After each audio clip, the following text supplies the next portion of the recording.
បាទសូមគោរពនឹងសួស្តីទៅកាន់ពុកម៉ែបងប្អូនទាំងគ្នាបាទសូមស្វាគមន៍មកកាន់ការឲ្យតម្រូវថ្ងៃថ្មីនៅលើ Channel ក៏ដូចជា Page ឆ្នោតខ្មែរ365បាទជាងថ្ងៃនេះផងដែរត្រូវនៅថ្ងៃទី16ខែ8ឆ្នាំ2026ហើយ admin ក៏មាននៅតម្រូវលេខល្អៗសម្រាប់មកចែកជូនពុកម៉ែបងប្អូនយើងផងដែរ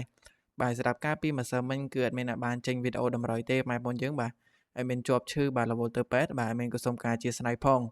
បាទអញ្ចឹងមុននឹងឈានទៅដល់ការចែកជូននៅតម្រូវថ្ងៃថ្មី admin ក៏សូមចាត់ពុកម៉ែបងប្អូនយើងទាំងគ្នាបាទកុំភ្លេចជួយចុចឲ្យមេដៃនិងចុចជាវនៅលើ Channel របស់ admin ម្នាក់មួយផង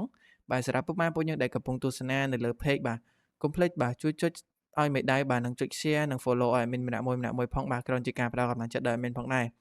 បាទជាងសម្រាប់ថ្ងៃថ្មីនេះផងដែរបាទចំពោះ2លេខបាទ admin ឲ្យចំនួន4ខ្ទង់ដូចរាល់ដងទេបងប្អូនយើង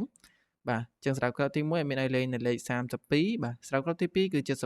ម្រាប់គ្រាប់ទី3គឺ14សម្រាប់គ្រាប់ទី4គឺ52បាទadmin ឲ្យលេខនៅ BCD តែម្ដងបាទតែបើពុកម៉ែបងប្អូនយើងស្រឡាញ់ពេញចិត្តនៅប៉ុស្តិ៍មួយណាបាទអាចយកទៅផ្សំសំណាងនៅប៉ុស្តិ៍មួយនឹងបានបាទម៉ែបងប្អូនយើងបាទចឹងសម្រាប់3លេខនៅថ្ងៃថ្មីនេះផងដែរបាទ admin ឲ្យចំនួន2ខ្ទង់បាទចឹងសម្រាប់ខ្ទង់ទី1យើងមាន976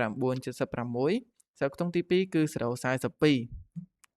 បាទចំពោះខ្ទង់អូសបាទ admin ឲ្យ2ខ្ទង់ដូចគ្នាបាទចឹង admin ឲ្យអូសលេខនៅខ្ទង់7និងខ្ទង់50បាទហើយសម្រាប់ពុកម៉ែបងប្អូនយើងដែលបានយកតម្រុយរបស់ admin យកទៅផ្សំសំណាងបាទ admin បញ្ជាក់ហើយបញ្ជាក់ទៀតបាទកុំភ្លេចគុណត្រឡប់មួយកន្លងមួយលេខចុះមួយលេខផងបងប្អូនយើងទាំងគ្នា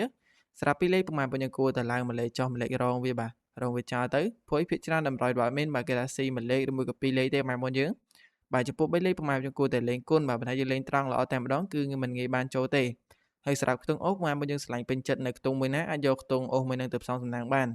ចឹងការអធិប្បាយនៃការឲ្យតម្រុយរបស់ admin ថ្ងៃនេះក៏បានឈានមកដល់ទីបញ្ចប់ហើយ admin ក៏សូមអរគុណទៅដល់ពុកម៉ែបងប្អូនយើងទាំងគ្នាដែលបានចំណាយពេលវេលាដើម្បីតម្លៃមកទស្សនានៃការឲ្យតម្រុយរបស់ admin